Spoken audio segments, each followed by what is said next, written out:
ముఖ్యమైన నిర్ణయం తీసుకోవాల్సిన సిచ్యువేషన్. ఒకవైపు సక్సెస్, మరోవైపు మనస్సాక్షి. ఒకవైపు మనీ, మరోవైపు వాల్యూస్. అప్పుడు మనసులో ఒక ప్రశ్న, నేను గెలిస్తే నిజంగా గెలిచినట్లేనా? మీరు ఎప్పుడైనా ఇలా కన్ఫ్యూజ్ అయ్యారా? మనసు చెబుతుంది ఇది చెయ్యొద్దు అని, ప్రపంచం చెబుతుంది ఇదే స్మార్ట్ ఛాయిస్ అని. కురుక్షేత్ర యుద్ధ భూమిలో అర్జున్ కూడా ఇలాంటి ఎమోషనల్ కాన్ఫ్లిక్ట్లోనే ఉన్నాడు. కానీ ఈ కన్ఫ్యూజన్కి భగవద్గీతలో ఒక పవర్ఫుల్ ఆన్సర్ ఉంది. ఈరోజు స్వధర్మ పాడ్కాస్ట్లో ఆ డీప్ విజ్డమ్ని తెలుసుకుందాం. నమస్కారం, నేను మీ host doctor M V Sai Kumar, Geeta Margadarshi. మీరు చూస్తున్నారు స్వధర్మ పాడ్కాస్ట్ సాంఖ్యయోగం సిరీస్. భగవద్గీతలోని ప్రతి శ్లోకం మన జీవితంలోని ఛాలెంజెస్కి ఎలా డైరెక్షన్ చూపిస్తుందో, ఆధ్యాత్మిక జ్ఞానాన్ని ప్రాక్టికల్ లైఫ్లో ఎలా అప్లై చేసుకోవాలో మనం కలిసి తెలుసుకుంటున్నాం.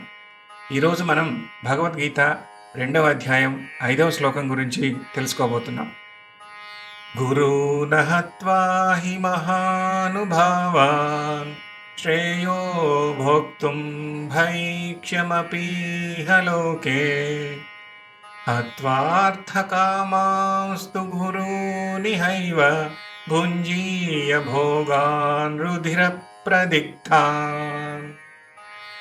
గురువులను, పెద్దలను, అహత్వా చంపకుండా, ఈ నిజంగా, మహానుభావాన్ గొప్ప వ్యక్తులను, శ్రేయ మంచిది, భోక్తుం జీవించటం లేదా అనుభవించటం, భైక్ష్యం అపి భిక్షాటన చేసైనా సరే, ఇహలోకే ఈ లోకంలో, హత్వా చంపి, అర్థకామాన్ సంపద కోరికల కోసం, భోగాన్ సుఖాలను, రుధిర ప్రదిగ్ధాన్ రక్తంతో కలుషితమైన.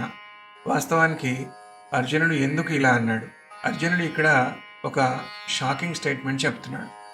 నా గురువులను, పెద్దలను చంపి సంపాదించే రాజ్యం కన్నా భిక్షాటన చేసి బ్రతకటం మంచిది.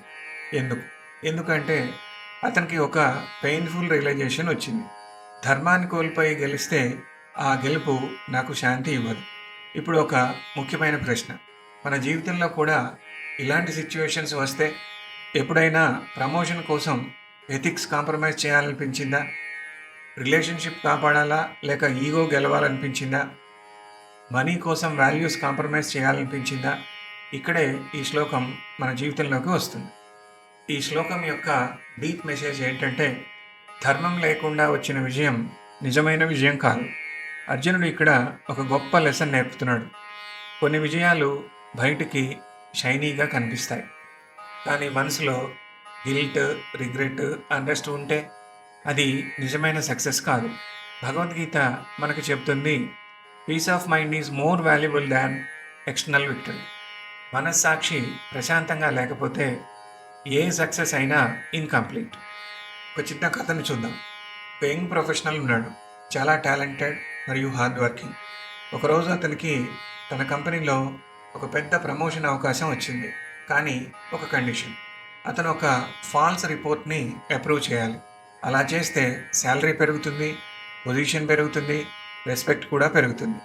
కానీ అతని కాన్షియన్స్, మనస్సాక్షి మాత్రం యాక్సెప్ట్ చేయలేదు. అతను ఒక హోల్ నైట్ నిద్ర లేకుండా గడిపాడు. చివరికి ఒక డిఫికల్ట్ డెసిషన్ తీసుకున్నాడు. నేను ప్రమోషన్ మిస్ అవుతాను, కానీ నా వాల్యూస్ని మిస్ అవ్వను. కొన్ని మంత్స్ తర్వాత అదే హానెస్టీ వల్ల అతనికి ఇంకో బెటర్ ఆపర్చునిటీ వచ్చింది. కానీ ముఖ్యంగా అతను తనని తాను రెస్పెక్ట్ చేసుకోగలిగాడు. అదే ఈ శ్లోకం యొక్క ఎసెన్స్. రాంగ్ వేలో వచ్చిన లాభం కన్నా రైట్ వేలో వచ్చిన స్ట్రగుల్ గొప్పది. అర్జునుడు కూడా ఇదే కాన్ఫ్లిక్ట్లో ఉన్నాడు. ఈ శ్లోకం యొక్క మెసేజ్ని మన జీవితంలో ఎలా అప్లై చేసుకోవాలి? మొదటిది, కెరీర్ డెసిషన్స్ విషయంలో.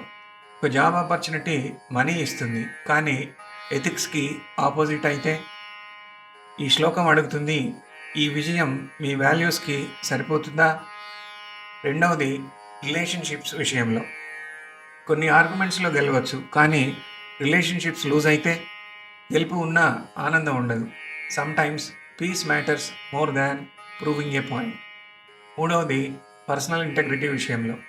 షార్ట్ కట్ తీసుకొని సక్సెస్ పొందవచ్చు, కానీ మనస్సాక్షి యాక్సెప్ట్ చేస్తుందా? భగవద్గీత చెప్తోంది, ధర్మంతో వచ్చిన చిన్న విజయం కూడా అధర్మంతో వచ్చిన పెద్ద విజయం కంటే గొప్పది. ఈరోజు టేక్అవే ఒకటే.